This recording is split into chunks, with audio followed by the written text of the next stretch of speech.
Yomawari is probably one of the best atmospheric horror games I've ever got my grubby hands on. There's something about this game that has me just so intrigued by it.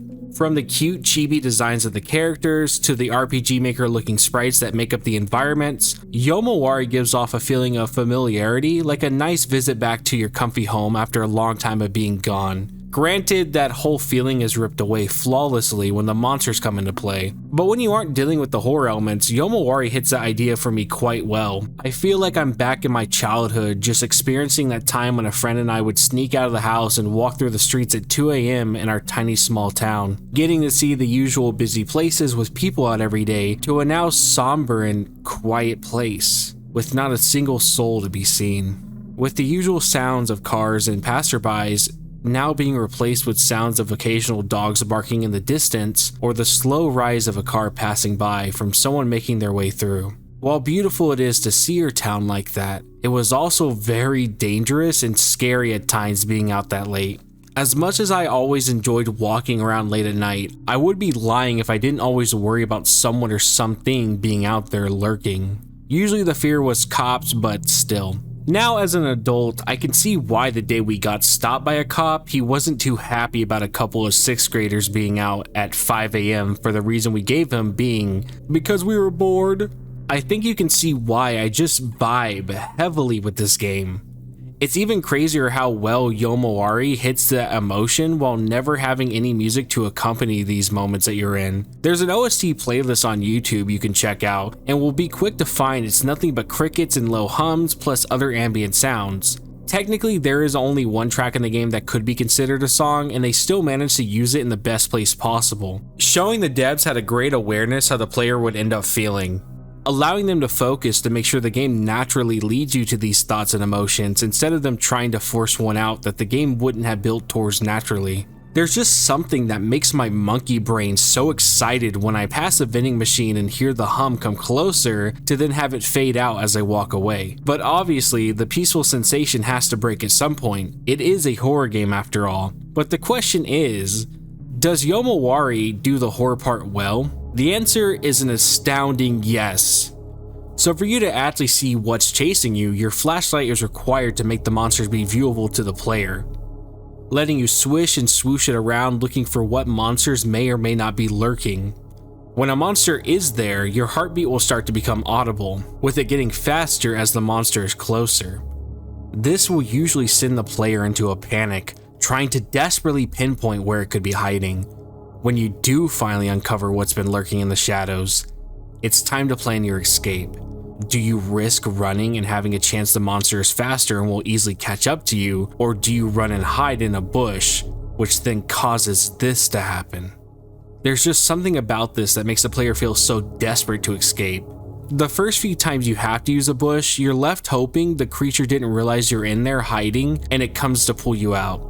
Seeing the red cloud inching closer, as thoughts of if I should run or will I be safe rush through the player's head, till it slowly fades away as the screen starts to fade back to a calm black as the heart rate slows down, letting you know you escaped this time. This again feels so rewarding to get away, making you feel like you outsmarted whatever was chasing you.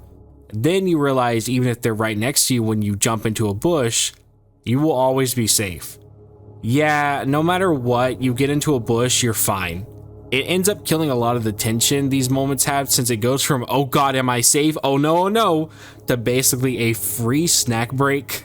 It's also a real pace breaker when you do this and some enemies just don't want to leave. I remember especially on my first playthrough, some of the monsters would either move a little bit away and then come right back, or they would just stand there for a long time. But I'm not going to say the first impression to this isn't great, because it does everything right to make you feel terrified, but it just falls flat over time when you realize that nothing can hurt you when you're here, so it's always a free safe zone to go to. This will definitely come more into play when you start to get into the really cheap enemies who have insane attacks with next to no startup frames to prepare for them. The bush goes from a last resort to get away to basically the only option you should go for if you can, because running away from creatures while doable is usually always the worst choice, especially since the game has a very dumb mechanic of making your run speed nerfed around enemies. At first I thought this was an in-game reason about how since her heart is pumping faster she's going to get exhausted as easily, and I'm sure that's probably the reason they wanted to go with, but this makes no sense. In real life, if you were getting chased by something, the usual response for your body is to get you the hell out of there with adrenaline. So the fact my run speed is killed in moments where it should be the opposite is why running away is the worst option. An annoying trait about the whole running mechanic is you could just be jogging around and a monster could appear that isn't actually near you, nor is it even trying to come to your location, but because the game can sense it's in your proximity, your momentum is killed till you can get away from a monster who isn't even near you. There were so many times I would just be trying to get from point A to point B, and I would have to mash the run button so I could keep my momentum because our pro tag is scared of a monster that isn't even aware where she's even at. All of this just combines to a fun and engaging horror game at first to a massive slog near the halfway point. I think my biggest moment where the game really starts to go downhill is when you get to the rice fields. You explore this area and see this long-haired lady. Well, there's a certain point where you will have to run away from her while she chases you. The grudge-looking girl has two attacking moves. One is easy to plan for when she uses it, giving you enough time to actually try to dodge it. The other is this. I can't.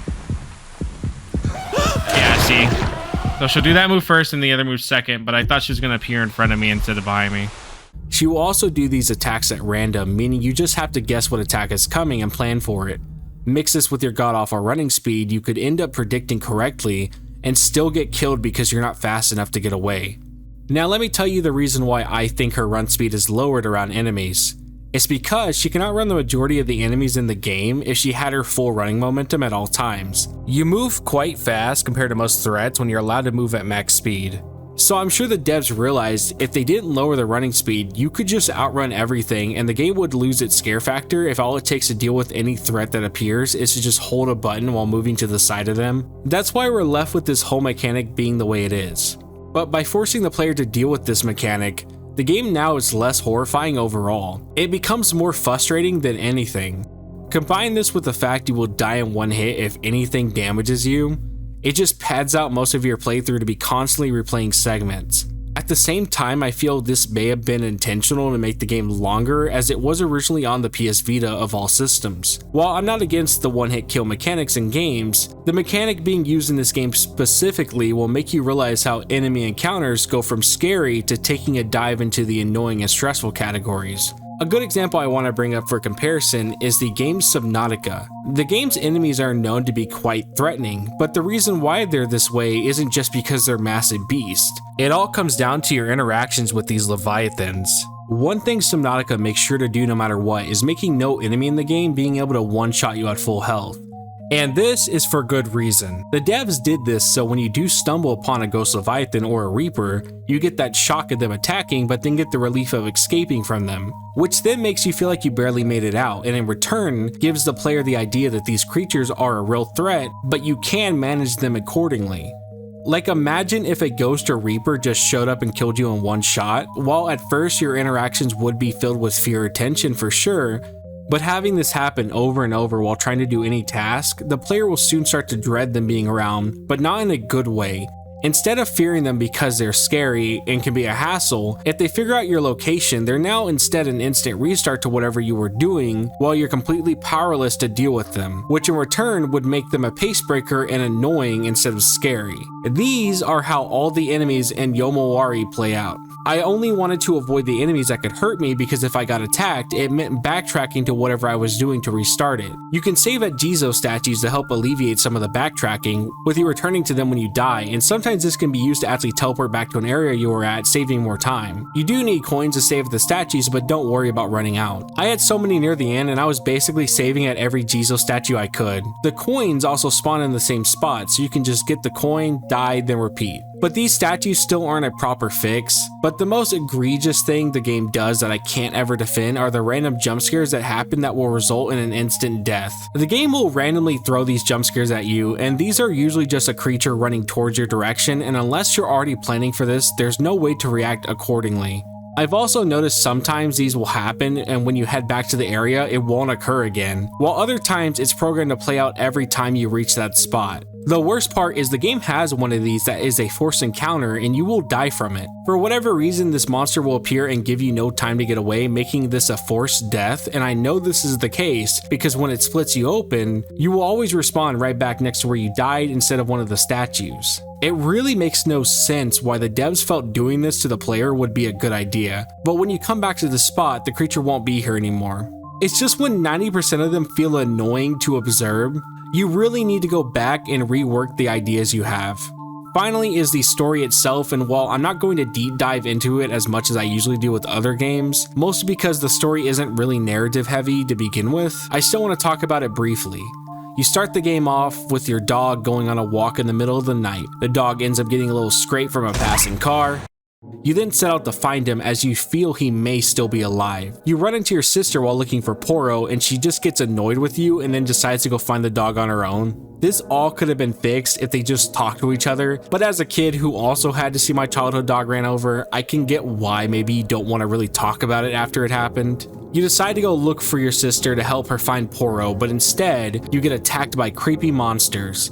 This is when we realize the whole town is full of monsters. Then we go out to the city to look around. Sometimes we follow our dead dog's ghost and meeting weird and wacky creatures along the way. Plus, helping some of the tormented souls that are stuck here. My favorite part is a centipede one, having to go between the normal world and a distorted one to help make pass to put salt back on the plates while dealing with this massive freak of nature always looming over. It's at least one of the more unique puzzles in the game. A cute thing I really enjoy is whenever you traverse to new areas, the girl will draw more on her map for you to look at. It's an adorable detail they didn't have to do, but I'm all for it. Once you explore all the places, you can head back to the place Poro died at, go into this dark cave, avoid more enemies that can one-shot you, then fight a giant demon that has your sister as a hostage, and then sacrifice your eye to save her. That's really it. A lot of the story is more of the walking around part, which is why there's not much to talk about in a narrative sense. Plus, there's a good amount of story events you would have to look up on your own. An example is the centipede part and how it's never explained properly, but he's only here because he's mad no one visits his shrine. This is only sorta explained in a small cutscene, and that's it. But that's the first game of the trilogy.